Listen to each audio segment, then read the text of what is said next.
সপোনত কম্পিটিশ্যন কৰি আছিলোঁ। কম্পিটিশ্যনত হাৰি পেলাই সাৰ পাই উঠিলোঁ। কুম্ভকৰ্ণক জানো কম্পিটিশ্যন হৰাব পাৰি?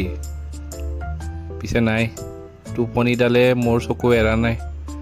আকৌ টোপনিয়াই আছোঁ। দূৰৈৰ পাহাৰ শুৱনি। ঘৰৰ ওচৰত থকা জিমখন দেখিলে মোৰ এই কথাষাৰিলৈ খুব মনত পৰে। খিৰিকীৰে দেখা পালোঁ এজনে ট্ৰেডমিলত খুব পৰিশ্ৰম কৰিছে। তেখেতক দেখি খন্তেকীয়া উৎসাহ এটা নোপোৱা নহয়। ফুলকেইডালৰ পৰিচৰ্যাত মোৰ কোনো অৰিহণা নাই দেই।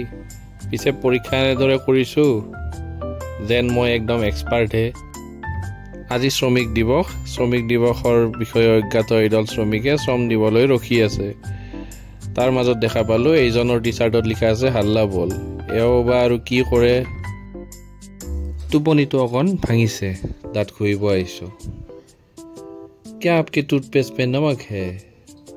এনেকৈ সুধিলে কিন্তু ভয় খাই যাম দেই। ৰাতিপুৱা খালী পেটত পানী খোৱা অভ্যাসটো খুব উপকাৰী, বহু ডক্তৰে কয়।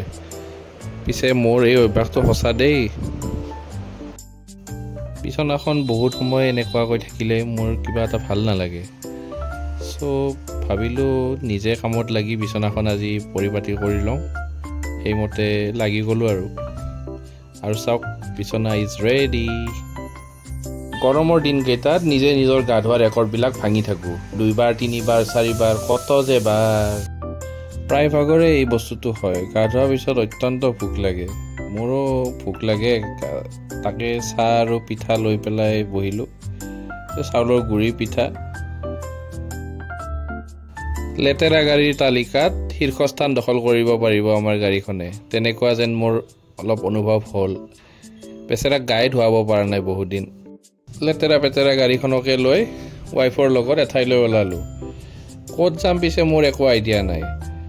তাই যেনেকৈ কৈ আছে মই তেনেকৈ গৈ আছোঁ। কোনফালে নি আছে মই একো ধৰিব পৰা নাই। কেৱল গাড়ীখন চলাই আছোঁ আৰু গৈ আছোঁ।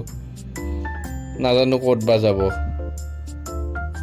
গৈ এয়া দিছপুৰ লাষ্ট গেট পালোঁ, ছেক্ৰেটেৰিয়েট পালোঁ। নাই, এতিয়ালৈকে গমেই পোৱা নাই, ধৰিবও পৰা নাই, একো আইডিয়া নাই। চাওকচোন মোবাইলত পূৰা মোক ডাইৰেকশ্যন দি গৈ আছে। আৰু এই বিল্ডিংটো আহি পালোঁ, ডিভাইন প্লাজা। ইয়াতে হেনো আছে, কিবা আছে। গাড়ীখন বেছমেণ্টত পাৰ্ক কৰি থাকোঁতে ফাইনেলি কথাটো গম পালোঁ। তাই মোক ক'লে তাই হেনো গপচপৰ এটা কুইজ কণ্টেষ্টত এটা প্ৰাইজ মানি জিকিছে।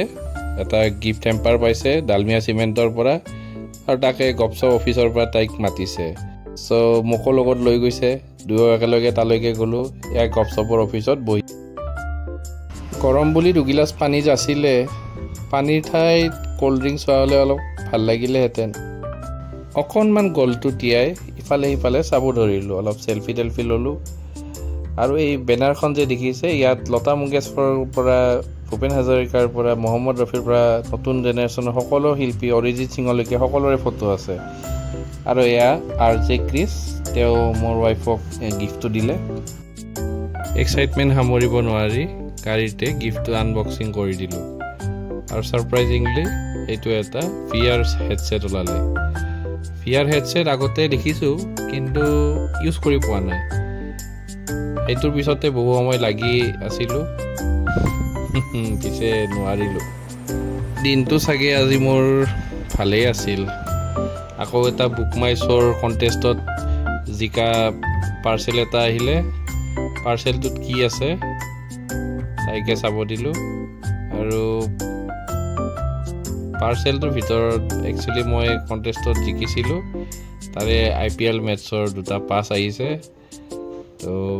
ৰাজস্থান ৰয়েলছ আৰু কিংছ 11 পাঞ্জাৱৰ যিখন মেটছ গুৱাহাটীত হ'ব গৈ আছে, তাৰে 2টা পাছ আহিছে।